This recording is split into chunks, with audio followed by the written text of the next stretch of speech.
Welcome to our deep dive into how nominalism impacts crime in our society. You might be thinking, nominalism, isn't that a philosophy course concept? And you'd be right, but stick with me.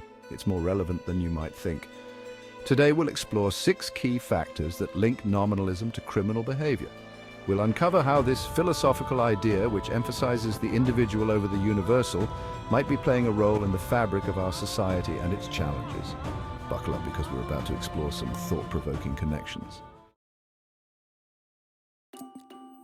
So, what happens when we lose our grip on those shared truths, those moral absolutes that used to guide us? Things get complicated. Suddenly, right and wrong become more subjective, more open to interpretation. What might be considered wrong in one context might be justified in another, and that's where the door to criminal behavior can swing open a little wider. Now, individualism isn't inherently a bad thing. We celebrate individual achievement, right?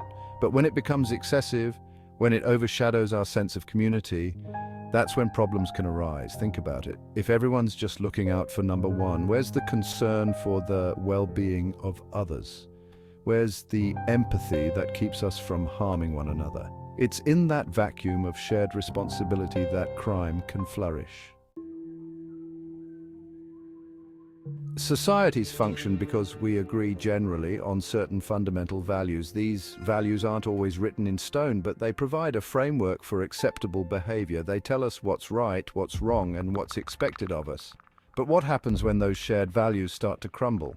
When we lose sight of those common threads that bind us together?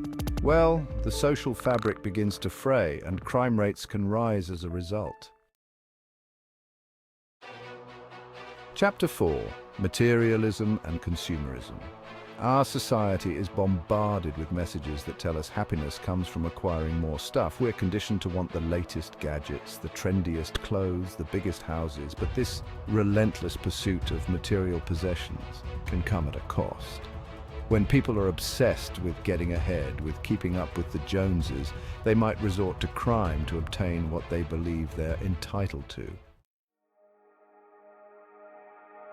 Chapter 5. Fragmentation and social disconnection. We're more connected than ever before, digitally speaking, but here's the paradox. While we're swamped with social media connections, real-world, meaningful connections are on the decline. We're becoming increasingly isolated, and guess what? Isolation breeds alienation, and alienation breeds despair, and despair can be a breeding ground for criminal behavior. Chapter 6. Us versus them mentality. We see it everywhere. The polarization, the division, the us versus them mentality. This kind of thinking creates artificial barriers between groups of people, fueling prejudice and mistrust. When we dehumanize others, when we see them as the other, it becomes easier to justify harming them. And that, my friends, is a dangerous path that can lead to increased crime and social unrest. Outro, the way forward. In conclusion, the proliferation of a nominalistic culture driven by rapid technological and AI advancements exacerbates these cultural detriments. While we celebrate progress, it's crucial to examine its impact on our values and social cohesion.